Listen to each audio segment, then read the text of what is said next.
delighted that she's joining us here on Talk today. Hello, Katharine, how are you? Hello, Jonathan. I'm very well, thank you. I know, sorry, I am being sycophantic, and I know you don't care for that much, so I won't do any further because you'll tell me where to go, which I think you've actually done before, which is good, by the way. Katharine, what compelled you to write this letter? I mean, it is incredibly detailed and really does, in my opinion, rip up this schools bill that Labour's putting through and actually brings back the reality that why would Labour expend so much energy so early on its premiership to rip up something that's so obviously been working?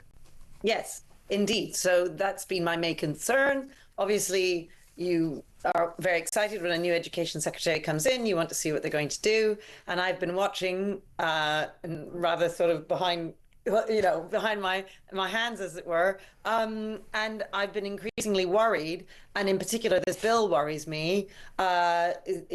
She wants to take away the freedoms that academies have to be able to provide what is a bespoke, tailored curriculum and pastoral care for the children of any given school. The idea that everything should be exactly the same in every single school across the country, that we head teachers are unable to make the right decisions for our own intakes. We have different buildings, we have different staff, we have different challenges when it comes to staff recruitment and retention. The idea that we all face exactly the same pressures is just absurd. And this diktat coming from centralized government to force all of us to be exactly the same, I think really is just political blindness. And I do worry that this is an ideology that she is pushing forward.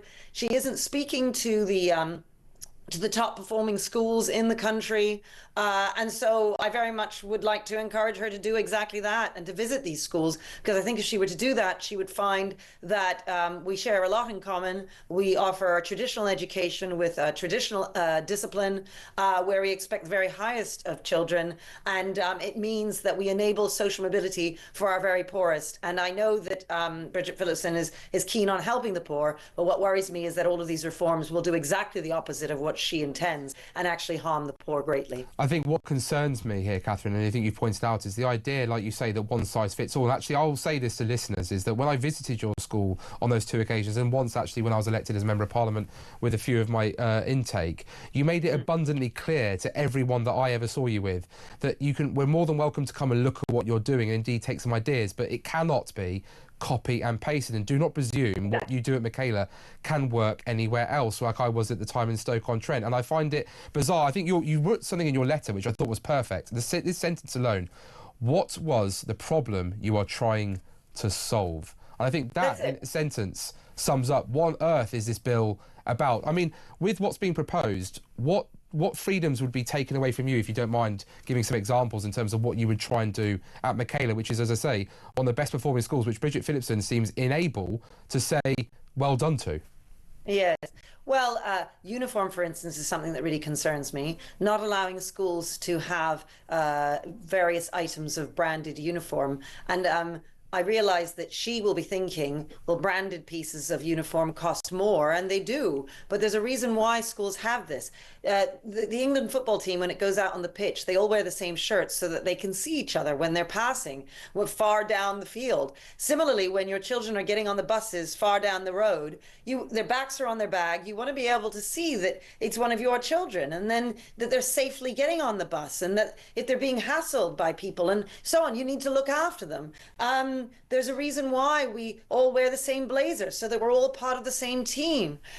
Ties are used to denote the prefects and the future leaders and so on in various schools. There are reasons why we do this. And the thing is, she just assumes that we don't care about the poor. All of these schools will have second-hand uniform drives where the year 11s bring back their old pieces of uniform, or when they're growing, actually throughout the years, the children bring back their uniform, and then we sell them back. And some families in all schools will be exempt from paying for those branded items precisely because they're unable to afford it. So this idea that we should destroy the sense of team and belonging, and she says that she wants children to belong to their schools because she rightly recognizes that attendance is a real problem since the pandemic. So children need to feel like they belong to something. Well, that something is their school, just like the football players belong to their team, England. If they're not all wearing the same shirt, they can't recognize each other on the field.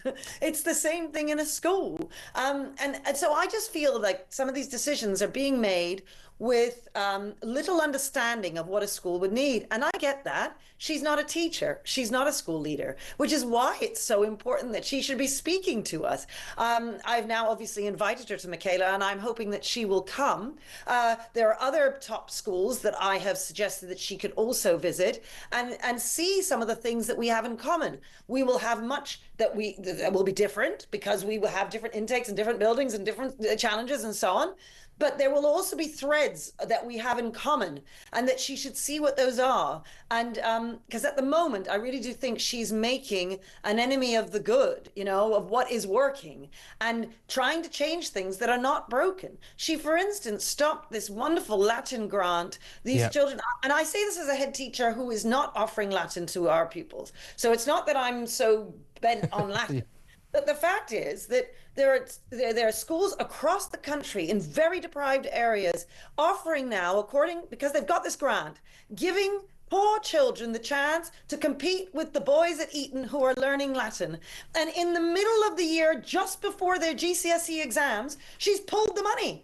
So what happens to those teachers? And what happens to those children who now are moving forward towards the GCSE exams without a Latin teacher? I mean, the whole thing is just absolutely horrifying. I just don't understand it. I just don't understand. Katharine, I'm with you on this. It makes me angry because it is class warfare, as I say, ideological. And people don't realise with what you're doing at Michaela, you haven't come in to cosy up to the private schools. You've come here to prove a point that you can beat the private schools in the state sector by having rigorous discipline, a knowledge-rich curriculum, and ensuring that pupils are well fed. And I implore anyone in the public, so I know that you have this rule, who wants to come along, book your place, make sure you see it in person. I find it gobsmacking that she has not already, one, had some sort of meeting with you, and two, not arranged a visit, because your school's results speak for themselves. And when they come out year after year proving the point that what you're doing is working, then we should be taking lessons from people like you. And I was proud when the last Conservative government, who I know that you were brave enough to be critical about as well when we got things wrong. And like you've said previously, it doesn't necessarily mean that you gave us your vote either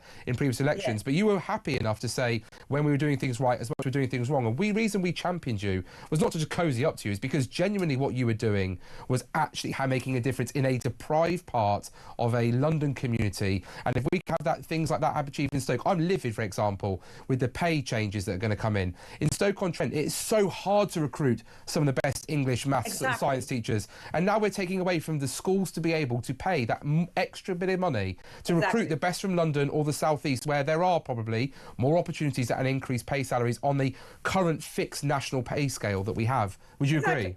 So what you're pointing to there is exactly what I've said. Different schools face different challenges, and some schools who are thinking this is a real problem with recruitment, well, then they decide, you know what? We're going to cut in various other ways in the school, and we're going to give more to the teachers' salaries. And so she's promised not to cut teachers' salaries. Well, a whole load of academies out there currently pay more than the national pay scales. So she's cutting their salaries. The teachers will lose money if this bill goes through. And I'm not sure teachers realize this. If they're working in an academy chain where they're paying more than the national pay scales, teachers' salaries will be cut with this bill. In the middle of a recruitment and retention crisis as well, of all things. Exactly. I just can't understand any of it. I don't understand it. Well, Katharine, thank you so much for joining us and sharing us your thoughts, and for that letter you put out today. And I look forward to hopefully seeing you not in the too distant future